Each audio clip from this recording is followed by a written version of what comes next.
Hello everyone, నేను మీ Naveshri. Welcome back to our channel. ఈరోజు వీడియోలో టేస్టీగా ఇంట్లోనే వెజ్ మోమోస్ని ఎలా ప్రిపేర్ చేయాలో చూపిస్తున్నాను. పర్ఫెక్ట్గా స్ట్రీట్ స్టైల్ టేస్ట్తో మోమోస్ ఇంకా మోమోస్లోకి రెడ్ చట్నీని కూడా ఎలా చేయాలో చూసేద్దాం. ఈ మోమోస్ని వింటర్ సీజన్లో ఎక్కువ తినడానికి ఇష్టపడతారు. వేడివేడిగా టేస్టీగా తిన్నా కొద్దీ తినాలనిపించేలా ఉంటాయి. ఇంతవరకు మోమోస్ని టేస్ట్ చేయని వాళ్ళు ఎవరైనా ఉంటే తప్పకుండా ఒకసారి ట్రై చేసి టేస్ట్ చేయండి. ఫస్ట్ అయితే మోమోస్ చేయడానికి పిండినైతే రెడీ చేసుకుందాం. బౌల్లోకి 1½ కప్పు మైదా పిండిని వేసుకోవాలి. ఇందులోకి పావు టీ స్పూన్ వరకు సాల్ట్ను వేసి కలిపి కొద్దిగా వాటర్ని వేసుకుని పిండిని కలపాలి. పిండిని మరీ సాఫ్ట్గా కాకుండా చపాతీ పిండి కలుపుకుంటాం కదా, దానికంటే కొంచెం గట్టిగా కలుపుకోవాలి. ఆరిపోకుండా పైనుండి ఆయిల్ని అప్లై చేసి మూత పెట్టి పక్కన పెట్టి నాననివ్వాలి. నెక్స్ట్ మోమోస్లోకి స్టఫింగ్ని ఎలా ప్రిపేర్ చేయాలో చూసేద్దాం. కడాయిలోకి 2 టేబుల్ స్పూన్ల వరకు ఆయిల్ని వేసుకొని ఆయిల్ వేడైన తర్వాత సన్నగా కట్ చేసిన వెల్లుల్లి ముక్కలు, 2-3 పచ్చిమిర్చిని కూడా ఇలా సన్నగా కట్ చేసి వేయాలి. ఇవి ఫ్రై అయిన తర్వాత మీడియం సైజ్ ఆనియన్ని కూడా సన్నగా కట్ చేసి వేసుకొని ఇందులోని పచ్చివాసన పోయే వరకు ఫ్రై చేయాలి. నెక్స్ట్ ఇందులోకి సన్నగా తురిమిన క్యాబేజీని 2 కప్పుల వరకు వేసుకోవాలి. 1 కప్పు క్యారెట్ తురుమును కూడా వేసుకొని ఇవి రెండింటిని కలుపుతో ఆయిల్లో 2-3 మినిట్స్ వరకు ఫ్రై చేసుకోవాలి. ఇలా ఫ్రై అయిన తర్వాత టేస్ట్కి సరిపడా సాల్ట్ను వేసుకొని మంచిగా కలిపేసి మూత పెట్టి మగ్గించుకోవాలి. 5 మినిట్స్ తర్వాత మూత తీస్తే క్యాబేజ్ ఇంకా క్యారెట్ ఇలా కొంచెం సాఫ్ట్గా అవుతాయి.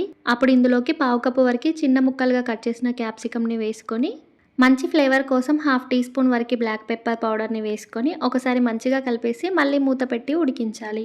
క్యాబేజీలోని వాటర్ మొత్తం పోయి సాఫ్ట్గా అయ్యి పొడిగా అయ్యేంత వరకు మధ్య మధ్యలో కలుపుతూ ఉడికించాలి.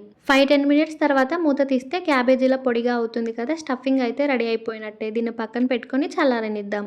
ఈలోపు మోమోస్లోకి కావాల్సిన రెడ్ చట్నీని ప్రిపేర్ చేసుకుందాం. ఫస్ట్ అయితే స్టవ్ పై కడాయి పెట్టుకొని అందులోకి 1/2 గ్లాస్ వరకు వాటర్ని వేసుకోవాలి. నెక్స్ట్ కారానికి సరిపడా 5-6 ఎండుమిర్చిని, మీడియం సైజ్ 3 టమాటాలను పెద్ద ముక్కలుగా కట్ చేసుకొని వేసుకోవాలి. 1 ఇంచు అల్లం ముక్కను కూడా కట్ చేసుకొని వేసి ఇప్పుడు వీటిని టమాటా మొత్తం మగ్గిపోయి సాఫ్ట్గా అయ్యేంత వరకు ఉడికించాలి. టమాటా మొత్తం మెత్తగా అయిన తర్వాత స్టవ్ ఆఫ్ చేసి పక్కన పెట్టి పూర్తిగా చల్లారిన తర్వాత మిక్సీ జార్లోకి వేసుకొని టేస్ట్కి సరిపడా సాల్ట్ను వేసి ఇలా స్మూత్గా గ్రైండ్ చేసుకోవాలి. తర్వాత మళ్ళీ స్టవ్ పై కడాయిని పెట్టేసి 2 స్పూన్ల వరకు ఆయిల్ని వేసుకోవాలి.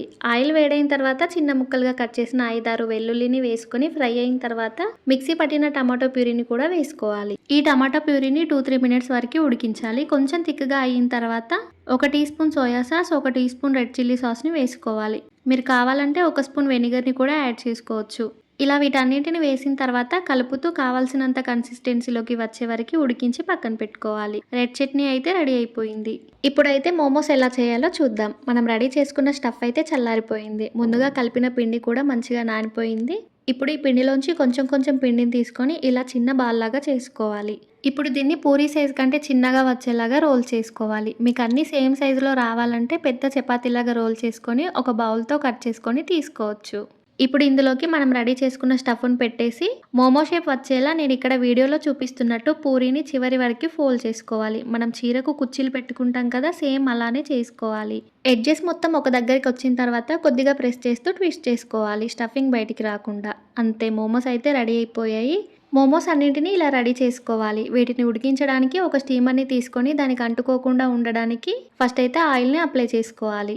ఇలా ఆయిల్ అప్లై చేసిన తర్వాత రెడీ చేసుకున్న మోమోస్ని ఇందులోకి పెట్టేసి స్టవ్ పైన వెడల్పుగా ఉన్న గిన్నెని పెట్టి అందులోకి గ్లాస్ వరకు వాటర్ని వేసుకోవాలి. వాటర్ మరిగిన తర్వాత స్టీమర్ని పెట్టి మూత పెట్టేసి ఉడికించాలి. మోమోస్ పైన పిండి ట్రాన్స్పరెంట్ కలర్లోకి చేంజ్ అయ్యే వరకు ఉడికించాలి. అప్పుడే పర్ఫెక్ట్గా ఉడికినట్టు. 25-30 మినిట్స్ తర్వాత మూత తీసి చూస్తే మోమోస్ అయితే రెడీ అయిపోయాయి. మీకు ఏమైనా తడిగా అనిపిస్తే ఇంకొక 2-3 మినిట్స్ వరకు ఉడికించుకోవచ్చు.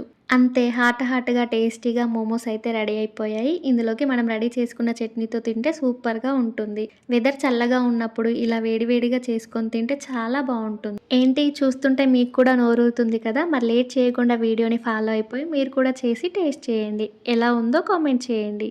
నెక్స్ట్ ఇంకొక మంచి రెసిపీతో మళ్ళీ కలుద్దాం. Keep watching.